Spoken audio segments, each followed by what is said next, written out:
आज मैं आपके साथ शेयर करने जा रही हूँ super soft super spongy T time cake की जबरदस्त रेसिपी, जिसमें आप सिंपल घर के 4 ही सामान से ये सुपर सॉफ्ट स्पॉन्ज केक बना पाएंगे। ना हम किसी कंडेंस मिल्क का इस्तेमाल करेंगे, ना किसी मिल्क पाउडर का, ना दही का, ना सिट्रिक एसिड, ना नींबू का रस, ना कोई इनो फ्रूट सॉल्ट, ना कोई अंडा और ना कोई अवन। बहुत ही स्पॉन्जी और मॉइस्ट सुपर सॉफ्ट आपकी केक बनेगी, बिल्कुल वैसे ही जैसे मार्केट में आप ब्रिटानिया केक लेते हैं ना। तो चलिए शुरू करते हैं। हाय एवरीवन, मैं हूँ पारुल। कुक विद पारुल में आपका बहुत बहुत स्वागत है। शुरू करने से पहले फ्रेंड्स, आप सभी लोगों से निवेदन है कि अगर आपको मेरे वीडियोस अच्छे लगते हो तो प्लीज लाइक, शेयर और चैनल को सब्सक्राइब करना ना भूलें। सुपर सॉफ्ट स्पॉन्ज केक बनाने के लिए सबसे पहले आप लीजिए एक बड़ा बर्तन या इस तरह का बड़ा बोल पर आप लगाइए इस प्रकार एक छलनी, और ये मैंने ली है 1 कप मैदा। पहले मैं 1 कप ले रही हूँ, टोटल में 1.5 कप मैदा लूंगी। वजन से बोलूं तो लगभग 210 से लगभग 220 ग्राम के करीब मैंने मैदा ली है। सिंपल घर का कोई भी कप सेट कर लें और उसके अनुसार आप मेजरमेंट करते जाएं। वैसे मैं आपको यहाँ पर कप और ग्राम दोनों बताती जाऊंगी। और ये हो गई आधा कप मैदा, तो टोटल 1.5 कप मैदा मैंने ली है। अब जैसे मैंने यहाँ मैदा ली है, आप आटे से भी इसको बना सकते हैं, लेकिन ये जो टी टाइम स्पॉन्ज केक है मैदा से ही बढ़िया लगती है, क्योंकि आज इस केक को एकदम सिंपल सरल तरीके से बना रहे हैं। कोई मैं एसेंस का यूज नहीं करूंगी, कोई वनीला एसेंस वगैरह हम कुछ नहीं लेंगे। यहाँ मैं क्या कर रही हूँ, मैं ले रही हूँ 1/4 कप कस्टर्ड पाउडर। जो वनीला कस्टर्ड पाउडर आता है ना सिंपल वाला डिब्बा मार्केट में, बस मैंने ये वो ले लिया है। 1/4 कप मान के चलिए 3 बड़े चम्मच, ये वाले 3 बड़े चम्मच के करीब कस्टर्ड पाउडर है। तो हम डाल देंगे कस्टर्ड पाउडर को, क्योंकि इसमें पहले से ही वनीला का फ्लेवर है, तो हमें यहाँ पर कोई भी एसेंस कुछ भी डालने की जरूरत नहीं। इससे जो आपकी केक बनेगी वो बिल्कुल वैसी ही बनेगी जैसे ब्रिटानिया केक मार्केट में मिलती है ना। अब जैसे मैंने यहाँ वनीला कस्टर्ड पाउडर लिया है, आप अगर स्ट्रॉबेरी फ्लेवर का बनाना चाहते हैं, आप स्ट्रॉबेरी फ्लेवर का कस्टर्ड पाउडर ले सकते हैं, तो उस फ्लेवर की बन जाएगी। बिल्कुल वही फ्लेवर और वही टेक्सचर, वही सॉफ्टनेस आएगी। साथ ही हमारी केक को फ्लफीनेस देने के लिए जाएगा इसमें बेकिंग पाउडर। तो ये 1 छोटी चम्मच मैं डाल रही हूँ बेकिंग पाउडर। जरूरी पॉइंट, जब भी आप बेकिंग पाउडर या बेकिंग सोडा किसी भी चीज में डालें या इनो फ्रूट सॉल्ट डालें, हमेशा उसकी एक्सपायरी चेक करें। अक्सर ये शिकायत होती है ना, केक फ्लफी नहीं बना, उसका बहुत बड़ा कारण होता है बेकिंग सोडा या बेकिंग पाउडर का एक्सपायर हो जाना। रखे रखे एक्सपायर हो जाते, हमें पता नहीं चलता। बेकिंग पाउडर बेकिंग सोडा घर में कैसे बनाते हैं और उसकी एक्सपायरी कैसे चेक करते हैं, इस पर मैं पूरा एक वीडियो बना चुकी हूँ। दोनों ही वीडियो का लिंक मैंने नीचे डिस्क्रिप्शन बॉक्स में दिया है। और आधा छोटी चम्मच इसमें मैं डाल रही हूँ बेकिंग सोडा, यानी खाना सोडा, जिसे आप मीठा सोडा भी बोलते हैं, जो छोले में डालते हैं। तो दोनों ही चीज डालनी जरूरी होती है, जिससे कि बढ़िया एक्टिवेशन हो और हमारी फ्लफी और स्पॉन्जी केक बने। अब आप सोच रहे होंगे पारुल, अगर घर में बेकिंग पाउडर ना हो तो क्या करें? उस कंडीशन में आप फिर इसमें 1 छोटी चम्मच बेकिंग सोडा डालें, अगर बेकिंग पाउडर नहीं है तो। और बेकिंग सोडा नहीं है तो आप यहाँ पर 1.5 छोटी चम्मच बेकिंग पाउडर डालें। इनो फ्रूट सॉल्ट वगैरह इस केक को बनाने के लिए ना यूज करें, क्योंकि इसका जो फ्लेवर है वो खराब हो जाएगा। वो जो बाजार की ब्रिटानिया केक में एक मखमली सा टेक्सचर और टेस्ट होता है, फिर ये इस तरह बनाएंगे तो वैसे ही आएगा। जनरली तो वेनिला स्पॉन्ज केक बनाने के लिए कंडेंस मिल्क का यूज करना पड़ता है, या मिल्क पाउडर का, या दही का, लेकिन आज इन चीजों के बगैर मैं आपको बताऊंगी कि किस ट्रिक से आप इसको बना सकते हैं, कम मेहनत में कम सामान में। तो इस तरह पूरा छान लेंगे जिससे सारी चीजें बढ़िया से आपस में ब्लेंड हो जाएं, और जो भी थोड़ा बहुत मोटे मोटे लम्स या कुछ होंगे तो वो ऊपर रह जाएंगे। तो ये तो हो गया तैयार, इसको रख देते हैं अभी अलग, और एक छोटा सा काम और कर लेते हैं। आज इस केक को हम बनाएंगे कढ़ाई में, यानी हमारे देसी अवन में। तो उसके लिए आप रखिए एक भारी बड़ी सी कढ़ाई, गैस को ऑन करेंगे, फ्लेम को कर दीजिए मीडियम, बीच में आप लगा दीजिए एक इस तरीके का स्टैंड ना हो तो कोई कटोरी पलट करके लगा सकते हैं। अब आपके मन में विचार होगा कि यहाँ नमक डालने की जरूरत नहीं है।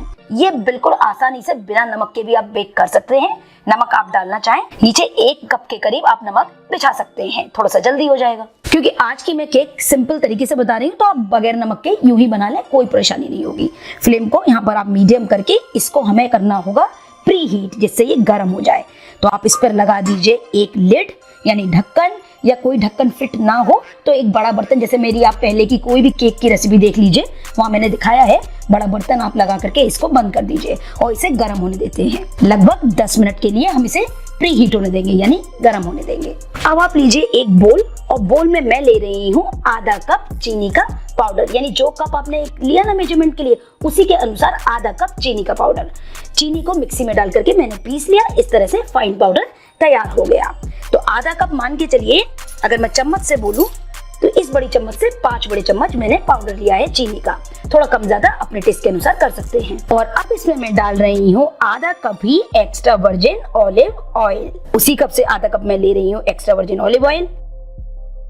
अब मैंने यहाँ लिया है एक्स्ट्रा वर्जिन ऑलिव ऑयल। उसका रीजन ये है क्योंकि ये ऑयल हेल्दी तो है ही, साथ के साथ इसकी अपनी कोई स्मेल नहीं होती। तो जब आप केक इससे बनाते हैं या कोई भी रेसिपी, तो उसमें उस ऑयल की स्मेल नहीं आती।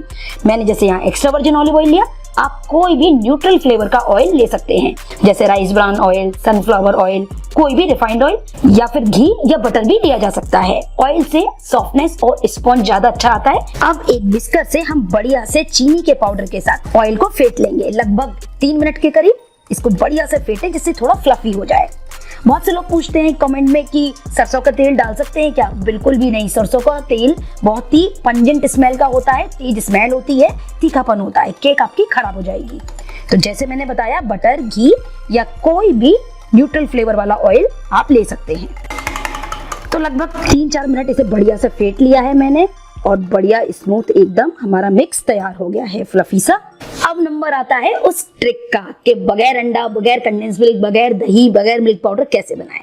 तो ये मैंने लिया 1 कप दूध, सिंपल उबला हुआ दूध है, और ये मैंने ली है 2 बड़े चम्मच दूध की मलाई। जब आप दूध उबालते हैं और ठंडा हो जाने पर ऊपर एक लेयर आ जाती है ना मोटी सी, जिसे हम मलाई बोलते हैं, ये बस 2 बड़े चम्मच वही वाली मलाई है। ये जो दूध मैंने लिया है, ये मैंने लिया है हल्का सा गरम, सिर्फ इतना कि जब आप उंगली से छुएं हल्का सा गरम ही लेना है, ज्यादा गरम बिल्कुल नहीं लेना है। अब आप लें एक बोल, और बोल में हल्के गरम दूध को डाल दें। साथ ही में हम मिक्स कर देंगे हमारी 2 बड़े चम्मच दूध की मलाई। अब क्या हुआ यहाँ पर कि आपको वो सब सामान तो जरूरत पड़ी ही नहीं, साथ ही साथ जो दूध घंटों उबालकर गाढ़ा कर कर भी हम एक ट्रिक होती है यूज करते हैं, वो भी नहीं करना पड़ा, क्योंकि दूध हमारा यहाँ पर अच्छे फैट कंटेंट के साथ तैयार हो जाएगा मलाई के कारण। अब एक विस्कर से आप मलाई और दूध को बिल्कुल बढ़िया से ब्लेंड कर दें, क्योंकि हल्का सा गर्म दूध लिया ना तो मलाई आसानी से घुल जाएगी। अब आप सोच रहे होंगे प्लेन दूध भी ले सकते थे, बिल्कुल ले सकते हैं और इसी तरह बना सकते हैं, लेकिन वो जो बात होती है ना स्पॉन्ज केक में सॉफ्टनेस, एक मक्खन जैसा टेक्सचर, बाजार की ब्रिटानिया केक जैसा, उसके लिए आपको फिर कंडेंस मिल्क की जरूरत पड़ती है, जैसे कि मिल्क मेड, या फिर उसमें आप दही डालिए, या फिर आपको अंडा लेना पड़ेगा। ये सब चीजों की जरूरत होती है। या दूध को बहुत देर गाढ़ा कीजिए, गाढ़े दूध से बनाइए। लेकिन ये एक सरल और झटपट तरीका है। दूध भी गाढ़ा हो गया आपका, क्रीमी हो गया।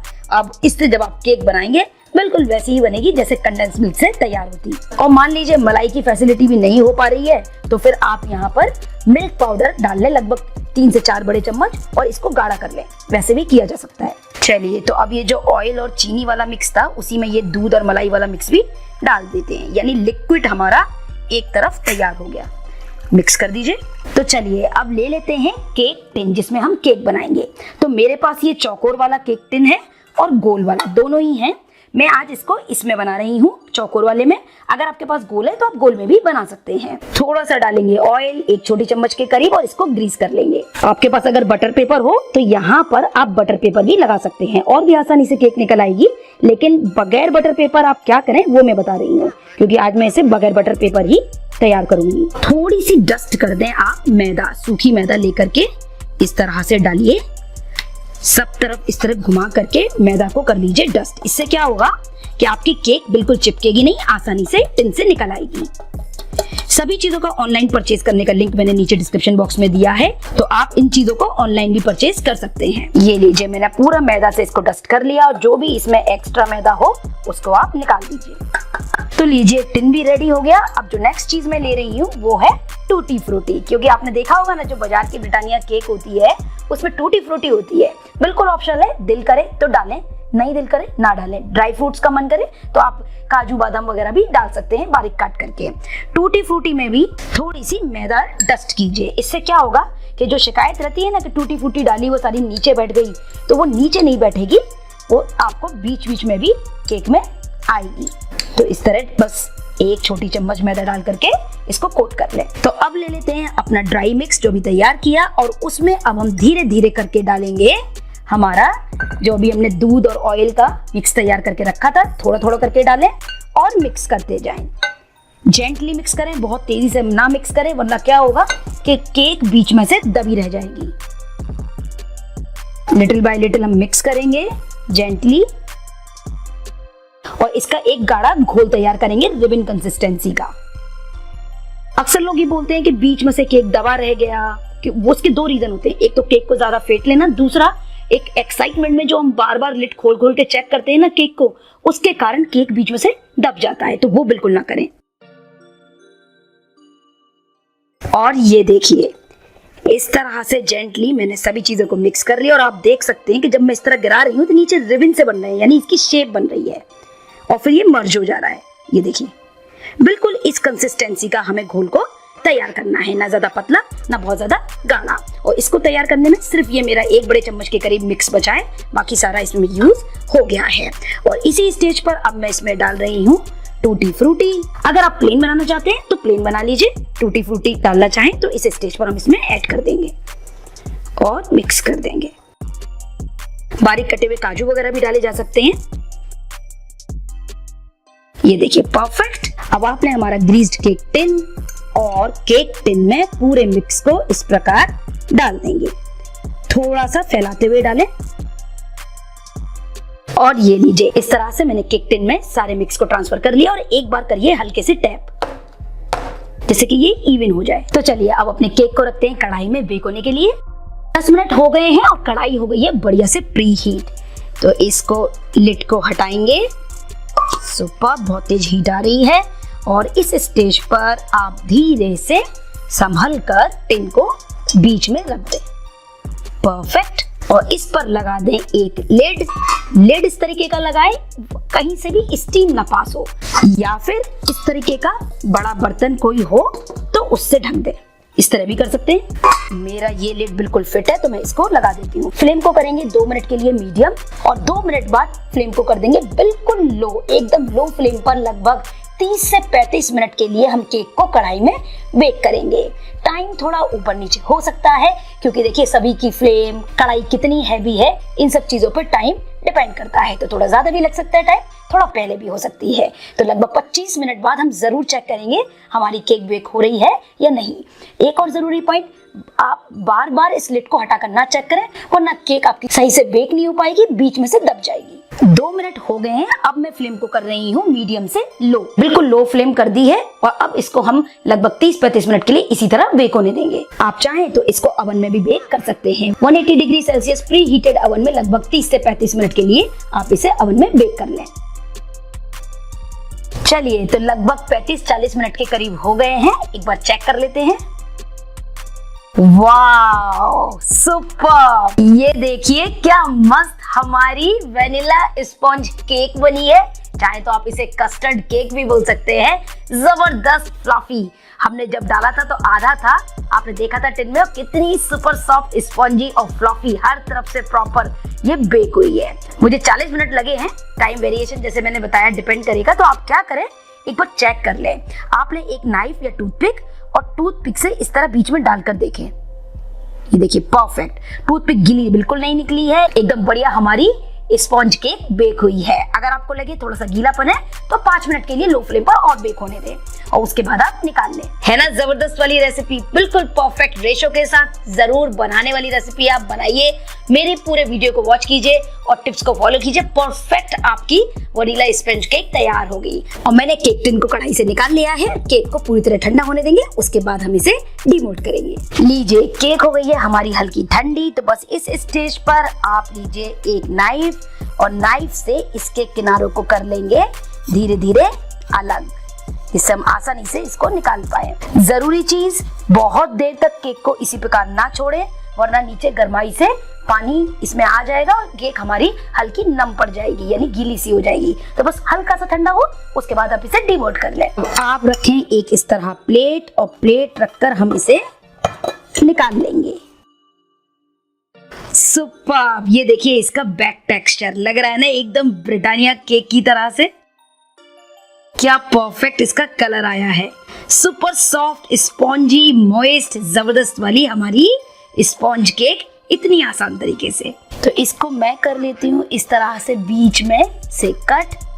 देखिए मेरे काटने से ही पता चल रहा है ना सॉफ्टनेस, ये कितनी सॉफ्ट बनी है ना, एकदम जबरदस्त जालीदार, सुपर सॉफ्ट, बिल्कुल ब्रिटानिया केक जैसी। इसकी जाली देखिए आप, ये देखिए मैं दबा रही हूँ, ये वापस आ रही है, ये देखिए।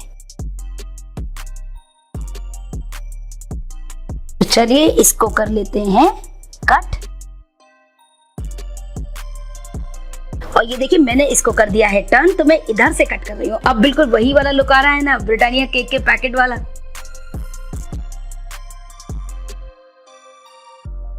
ये देखिए मैं उठाकर दिखाती हूँ आपको, सॉफ्ट मक्खन की तरह नरम और स्पॉन्जी। इसी तरह मैं इसके दूसरे पीस को भी कट कर लूंगी। सुपर्ब, ये देखिए है ना एकदम जालीदार, परफेक्ट। तो ये लीजिए बिल्कुल तैयार है हमारी बहुत बहुत बहुत ही बढ़िया, super tasty, super soft sponge cake. आया है ना बिल्कुल वही मार्केट वाला टेक्सचर, बहुत ही बढ़िया बनती है। और आपने देखा सिर्फ घर में रखे सिंपल से सामान से आप कितनी बढ़िया स्पॉन्ज केक तैयार कर सकते हैं। ये टी टाइम केक ऐसी है कि जब आप एक बार ट्राई करेंगे बार बार बनाना चाहेंगे, क्योंकि बहुत ही आसान है। मैंने इसको और भी ज्यादा सिंपल और इजी बना दिया है, तो आप इसे जरूर ट्राई करें।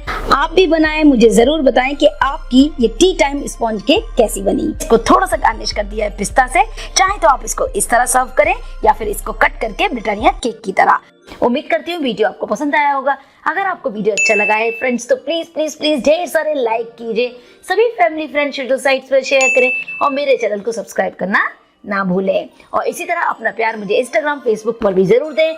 सभी रेसिपीज की डिटेल्स आप मेरी वेबसाइट cookwithparul.com पर देख सकते हैं।